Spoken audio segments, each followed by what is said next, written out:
सभी को जय सिया राम। रामचरितमानस सुंदरकांड दोहा संख्या 86 86। दोहा संख्या 86 इस प्रकार है। सुचि सुशील सेवक सुमति, प्रिय कहु काहि न लाग। श्रुति पुराण कह नीति असि, सावधान सुनु काग।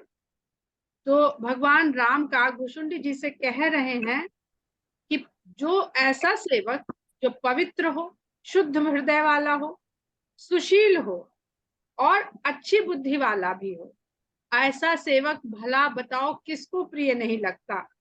ये तो वेदों और वेदों में श्रुतियों के द्वारा पुराणों में बताई गई नीति है। जितनी भी कथा हम लोग सुनते हैं, जो वेद में सिद्धांत की तरह से बातें लिखी हैं, वही श्रुति के द्वारा पुराण में कथा के रूप में कुछ चरित्रों में पिरो करके समझाने को कही जाती है। तो वहां पर मेन उद्देश्य क्या होता है, जिसको हम कहते हैं कि हम कथा में न जाएं कि ऐसा हो सकता है कि नहीं, हम जाएं उसके मधु यानी उसका सार, उसका सार क्या कह रहा है। तो ये तो पुराणों में भी बताई गई नीति। म्यूट करिए प्लीज, म्यूट करिए।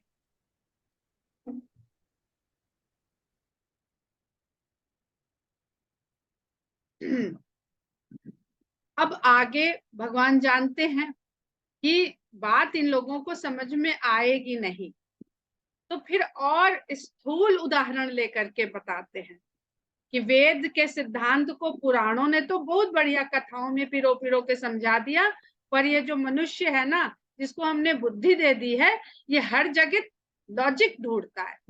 इसको बिना लॉजिक, क्योंकि बुद्धि है, वो लॉजिक के बिना स्वीकार नहीं करेगा। ये ध्यान दीजिएगा, स्वीकार नहीं करेगा। उसको पहले प्रमाणित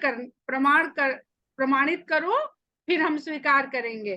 तो वो और स्थूल उदाहरण में आ जाते हैं, घर परिवार के द्वारा समझाने लगते हैं। यहाँ पर जो लोग हैं वो विद्वान हैं, वो सभी विदुषी और विद्वान लोग हैं, पर ये उन साधारण लोगों के लिए रामचरितमानस है। गांव के सीधे साधे हल चला रहे हैं और धान पीट रहे हैं और रामचरितमानस की चौपाइयां गा रहे हैं और उसके अर्थ को, सार को सबको ग्रहण कर रहे हैं। तो कहते हैं, एक पिता के विपुल कुमारा हो ही पृथक गुणशील अचारा। जैसे एक पिता के कई पुत्र हों और सभी अलग अलग गुणशील और आचरण वाले होते हैं।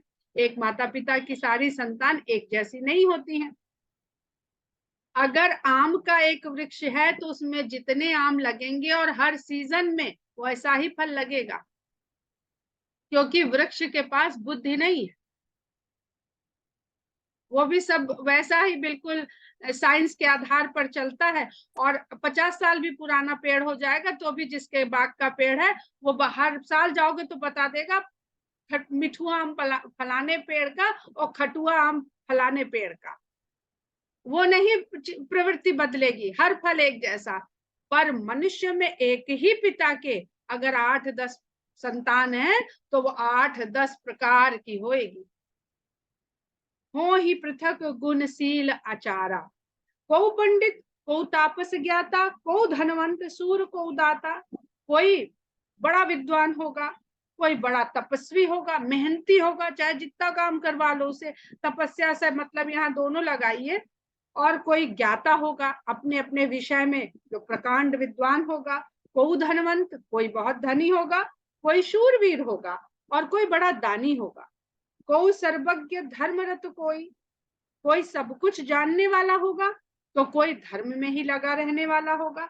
सब पर पिता ही प्रीति सम होई, पर पिता को अपने सभी पुत्रों पर समान प्रेम रहता है। को पितु भगत बचन मन कर्मा, सपने हु जान न दूसर धर्मा।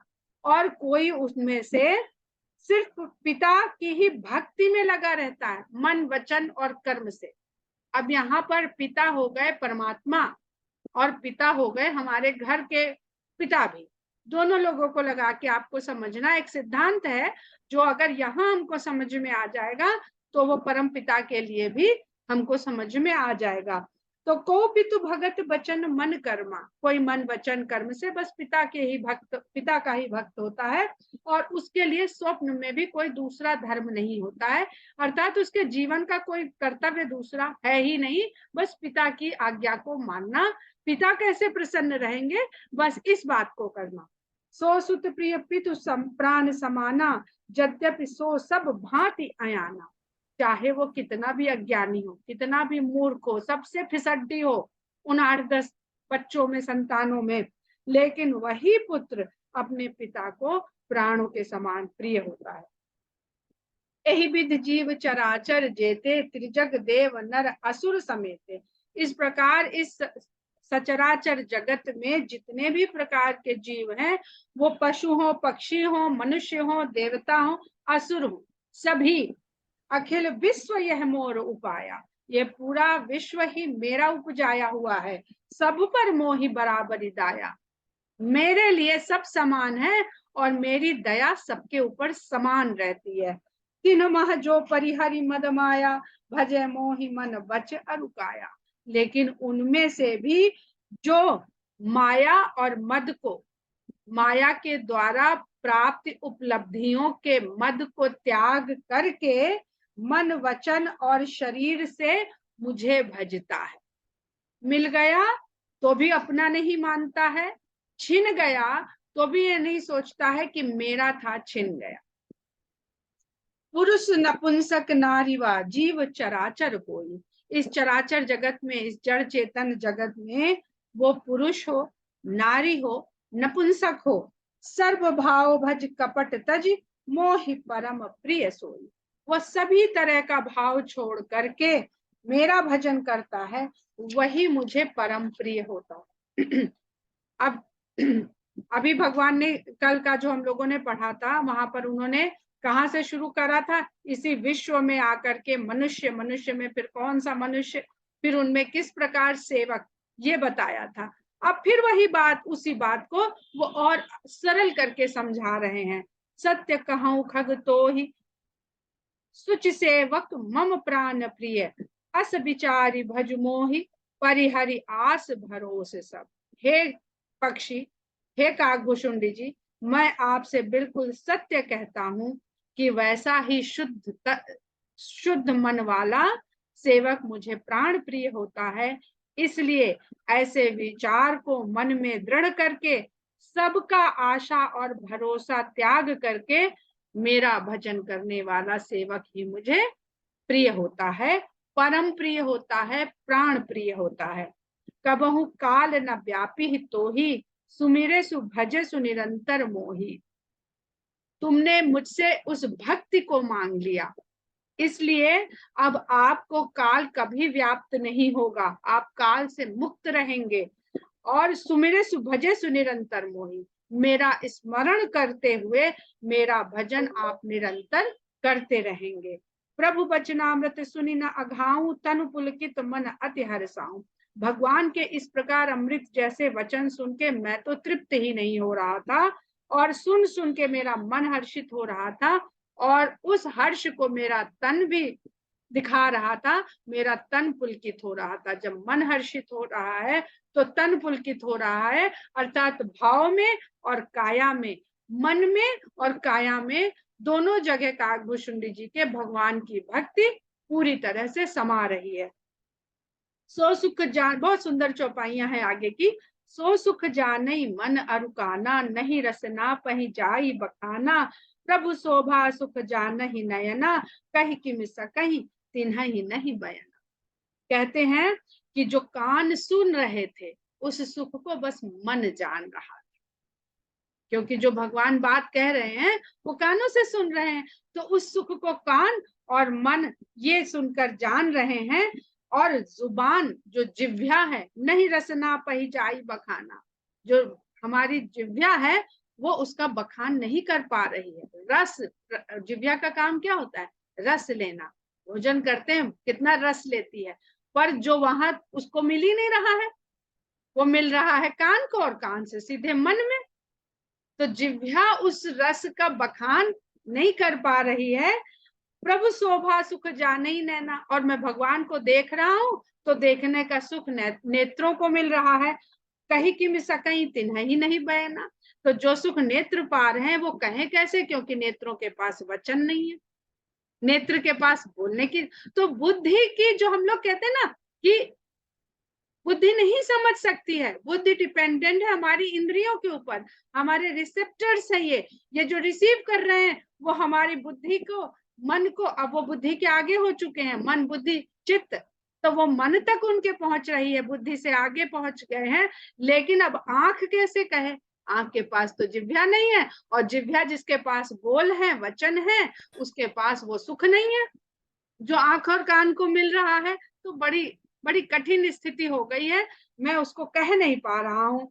बहुविधि मोहि प्रबोधि सुख देई, लगे करन शिशु कौतिक तेई। इस प्रकार मुझे प्रबोध करके, प्रबोध भगवान ने अपना संपूर्ण बोध मुझे करा दिया। बोध और प्रबोध, जहां परम अवस्था हो जाती है वहां पे प्रत्यय लगा देते हैं, तो कहते हैं मुझे परम बोध का सुख दे करके भगवान वही शिशु लीला फिर करने लगे, वही घुटनों घुटनों चल के फिर दशरथ जी के आंगन में खेल करने लगे। सजल नयन कछु मुख करी रूखा, चितई मातु लागी अति भूखा। और नैनों में आंसू भर के और मुंह रुआसा सा करके अपनी माँ की तरफ ऐसे देखते हैं जैसे बड़ी देर हो गई है, मुझे भूख लगाई है। देख मातु आतुर उठी धाई, कही मृदु बचन लिए उर लाई। माता ने जैसे ही देखा कि भगवान राम भूखे हो गए हैं, रुआसे हो गए हैं भूख के मारे, तो दौड़ के आती हैं और बालक राम को उठा लेती हैं और बहुत प्यार से पुचकारते हुए अपने हृदय से लगा लेती हैं। गोद राखी कराव पय पाना, रघुपति चरित ललित कर दाना। गोद में लेकर के उनको दूध पिलाने लगती हैं, स्तनपान कराने लगती हैं, और कराते कराते राम की लीलाओं, सुंदर माधुर्य से भरी हुई लीलाओं का गान भी करने लगती हैं, गाना गाने लगती हैं।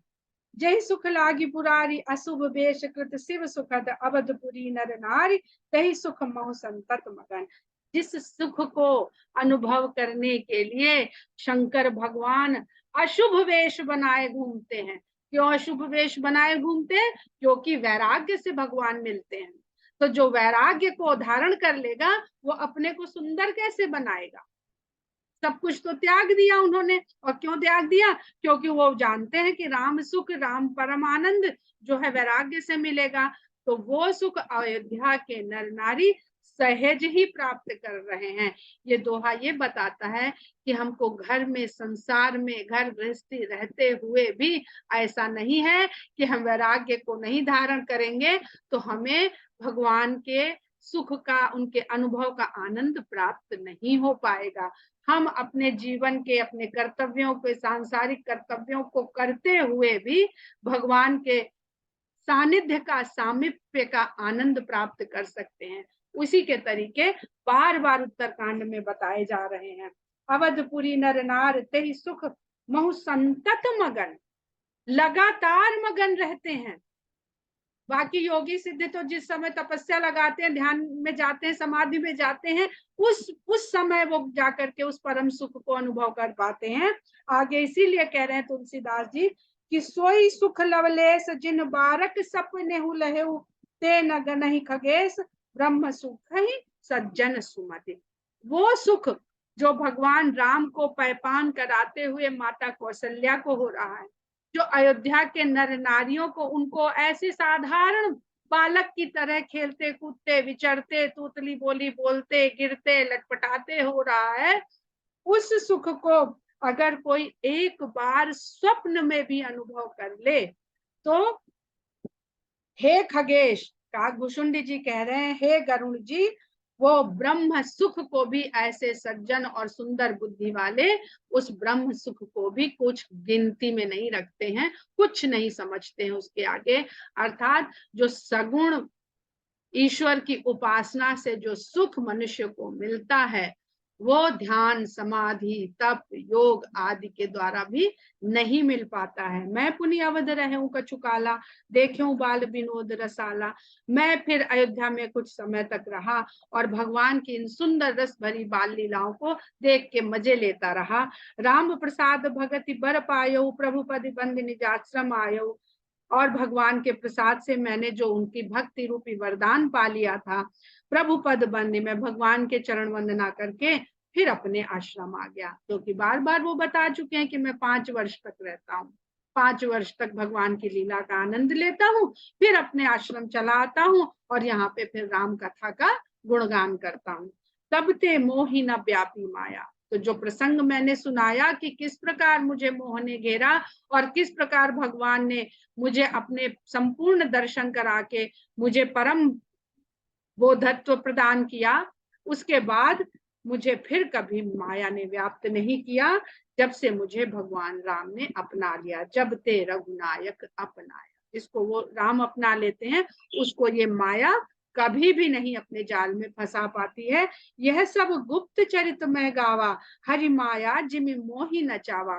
ये सब गुप्त बातें मैंने आपको बताई कि भगवान की माया ने मुझे किस प्रकार नचाया। निज अनुभव अब कहूं खगेसा, बिनु हरि भजन न जाहि कलेसा। ये तो मैंने माया में मोहित होने की बात कही कि किस प्रकार मैं माया के द्वारा मोहित हो गया और किस प्रकार उसी माया के द्वारा भगवान ने मेरा मोह छुड़ाया। कहा था ना उन्होंने कि मुझे माया व्याप हो गई, भगवान की व्याप्त हो गई, पर इस बार मुझे कष्ट देने के लिए नहीं, मुझे बोध कराने के लिए व्याप्त हुई थी। तो कह रहे हैं अब मैं, हे खगेश, अब मैं अपना अनुभव आपसे कहता हूं।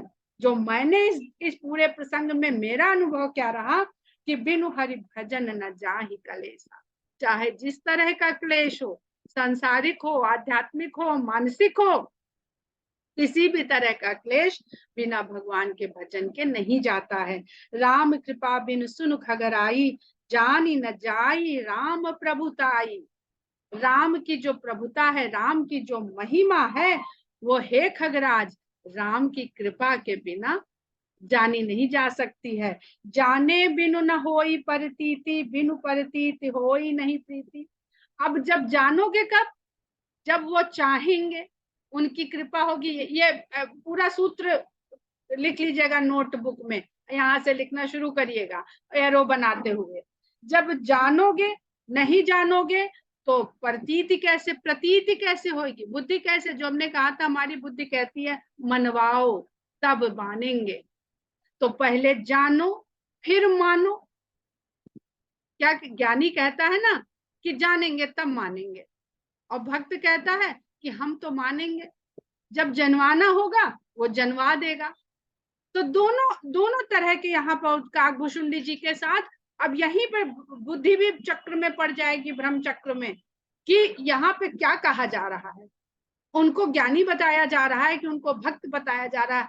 यही तो पशोपेश है जीवन का, कि जानेंगे तो मानेंगे, मानेंगे तो जान लेंगे। और ये चक्र ऐसा है, ये पूरा जितना यहाँ पर जितनी भी चौपाइयां हैं वो सब ऐसे चक्र में गोल गोल घूम रही हैं। कह रहे हैं कि जाने बिनु न होई प्रतीति, बिना जाने तो प्रतीति नहीं होती, मन को बोध नहीं होता है, और जब तक मन को बोध नहीं होता तब तक प्रीति नहीं होती है। और प्रीत बिना नहीं भगति दृढ़ाई, जब प्रेम होता है तभी भक्ति में दृढ़ता आती है। जिम खगपति जल कै चिकनाई, जैसे जल में पड़ी हुई चिकनाई ठहरती नहीं, इधर से उधर, इधर से उधर लहराया करती है, भागा करती है। बिनु गुर होई कि ज्ञान, ज्ञान की होई विराग, बिनु गावही वेद पुराण, सुख की लही हरि भगत। और ये जो ज्ञान है ये बिना गुरु के कैसे मिलेगा। और गुरु का काम है कि आपको ज्ञान दे देना, पर ये ज्ञान ठहरेगा कैसे, जब वैराग्य होगा। जब वैराग्य आ जाएगा मन में।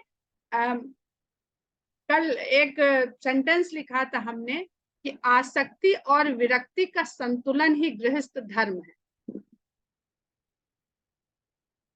जो शंकर भगवान का दाम्पत्य है, शंकर भगवान का दाम्पत्य, हमारे यहाँ विवाह इसलिए शिव पार्वती से कराया जाता है। जब दाम्पत्य में हम प्रवेश करते हैं तो शिव जी ने ऐसा कहा, फिर पार्वती जी ने ऐसा कहा। शिव पार्वती वो दंपति हैं जो गृहस्थी में होते हुए भी वैरागी हैं। संतान भी हो रही है पर जोड़ कुछ नहीं रहे। तो आसक्ति में विरक्ति को हमें समझना पड़ेगा। यही गृहस्थ का धर्म है। ये भी नहीं है कि भाई वैरागी हो गए तो सब सन्यासी हो जाएंगे तो संसार नहीं चलेगा। तो कहते हैं कि बिना गुरु के ज्ञान नहीं होगा, और ज्ञान की हो ही विराग बिनु। जब तक मन में वैराग्य नहीं जाएगा आप जाओगे नहीं। क्या करना है, हमें तो मजा आ रहा है ताश खेलने में, हमें तो मजा आ रहा है किटी पार्टी में, हमें तो मजा आ रहा है भोग में। तो कहीं थोड़ा तो वैराग्य है सबके मन में, जो वो इस दिशा में बढ़ते हैं, तभी तो गुरु मिलता है। और गावही वेद पुराण, वेद पुराण ये गा गा कर कहते हैं कि बिना भगवान की भक्ति के बिना इस संसार में सुख नहीं है। को विश्राम की पाव तात सहज संतोष बिनु, चले कि जल बिनु नाव कोटि जतन पच पच मरी। अब जो हम माध्यम की बात करते हैं कि माध्यम बहुत आवश्यक है, पूरे साइंस इसी से भरी पड़ी है कि बिना माध्यम के न लाइट, सब स्वतंत्र हैं, सब स्वतंत्र है अगर माध्यम नहीं है। माध्यम ही सबको एक अनुशासन में बांध के रखता है, गति सबकी तय कर देता है कि ध्वनि की गति ये रहेगी, प्रकाश की गति ये रहेगी, और फलाने की ये रहेगी, ढिमकाने की ये रहेगी। तो कह रहे हैं कि इस संसार में अगर संतोष नहीं आया तो फिर मन को विश्राम कहा। तो वैराग्य ही खाली आवश्यक नहीं है, संतोष भी अगर आ गया है तो भी आपके मन को विश्राम मिल जाएगा। चले कि जल बिनु नाव, नाव भला जल के बिना चल सकती है, आगे बढ़ सकती है, हम चाहे पच पच जितनी पतवार मारे। नाव भी है, पतवार भी है, पर अगर जल नहीं है, पूरी ताकत लगा देंगे, नाव आगे नहीं बढ़ेगी। एक अपना भजन आप लोगों को किसी दिन सुनाएंगे, कभी बहुत पहले लिखा था, आज से 25-26 साल पहले। उसमें यही भाव है कि इस जीवन को जीने के लिए प्रभु जी थोड़ी धार देना, पतवार देना। पतवार काम तभी करेगी जब जल की धारा होगी। मेरे जीवन की नैया ये पार उतरे, थोड़ी सांस देना, थोड़ी आस देना। तो सांस के साथ थोड़ी आशा भी मिली रहे, तभी ये जीवन की नैया आगे चलेगी। बिन संतोष न काम न साही, काम अछत सुख सपने उनाही। राम भजन बिनु मिटहि कामा, फल विहीन तरु कबहू की जामा। अब ये जो चौपाई आ रही है, चौपाई मुझे हमेशा नचाती है, आज भी नचाती है। सबसे कठिन मुझे रामचरितमानस की ये चौपाई लगती है। इसको समझने के लिए बार बार डुबकी लगाते हैं, कुछ पाते हैं, कुछ भूल जाते हैं। बिनु विज्ञान की समता आवई, को अवकाश की नभ बिनु पावई। श्रद्धा बिना धर्म नहीं होई, बिनु मही गंध की पावई कोई। ये बहुत सिंपल जो 5 तत्व बताए गए हैं, उन 5 तत्वों का पूरा डिस्क्रिप्शन यहाँ पे मनुष्य के जीवन के ऊपर किस प्रकार है, न सिर्फ मनुष्य के जीवन में, पूरी सृष्टि में। आकाश तत्व का महत्व सबसे पहले बता रहे हैं कि आकाश तत्व की महत्ता क्या है इस सृष्टि में। ये बहुत ही कठिन चौपाइयां हैं, और समय आज हमारे पास इतना नहीं है, तो हम सिर्फ इनको पढ़ते हैं, इनकी व्याख्या हम लोग कल समझेंगे। बिनु विज्ञान की समता आवई, को अवकाश की नभ बिनु पावई। श्रद्धा बिना धर्म नहीं होई, बिनु मही गंध की पावई कोई। बिनु तप तेज की कर विस्तारा, जल बिनु रस की होई संसारा। अग्नि और जल तत्व, ऊपर आकाश तत्व। सील के मिल बिनु बुध सेवकाई, जिम बिनु तेज न रूप गोसाई। अग्नि, निज सुख बिनु मन होई की धीरा, परस की होई विहीन समीरा। वायु तत्व, कौन्यु सिद्ध की बिनु विश्वासा, बिनु हरि भजन न भव भय नासा। बिनु विश्वास भगत नहीं, तेहि बिनु द्रवहि न राम। राम कृपा बिनु सपनेहु, जीवन लह विश्राम। अस विचारी मति धीर, तज कुतर्क संशय सकल। भजहु राम रघुवीर, करुणा कर सुंदर सुखद। हम लोग कल बस यहीं तक की व्याख्या करेंगे, 89 से 90 तक की, और आप लोग इसको पढ़िएगा जरूर। देखिए कह रहे हैं ना, राम भजन बिनु मिटहि की कामा, थल विहीन तरु कबहु की जामा। ये पृथ्वी तत्व से आरंभ हुआ है, ये पूरा प्रसंग पृथ्वी तत्व से आरंभ होकर पृथ्वी, आकाश, आकाश के बाद जल, जल के बाद अग्नि, और अग्नि के बाद पवन, वायु, पांचों तत्वों का गहरा अर्थ यहाँ पर काकभूषुंडी जी के द्वारा बताया गया है, जो बहुत सरल भाव से भगवान राम ने बाली की पत्नी तारा को दिया था, जब बाली का वध हुआ था कि क्षिति जल पावक गगन समीरा, पांच तत्व रच पंच तत्व रचित अधम शरीरा। तो वो जो बात है वो यहाँ पर उत्तरकांड में विस्तार से बताई गई है। समझना थोड़ा नहीं, बहुत मुश्किल है। कल हम लोग इसमें अपना अपना बुद्धि भिड़ाएंगे और देखेंगे कि कल क्या निकल के आता है। आप लोगों से प्रार्थना है कि आप लोग भी ये चौपाइयां अवश्य पढ़ें, और जो भी भाव समझ में आए उसको अवश्य, चाहे लिख करके चाहे स्मृति से, उसको जरूर कल डिस्कस करें। जय सिया राम।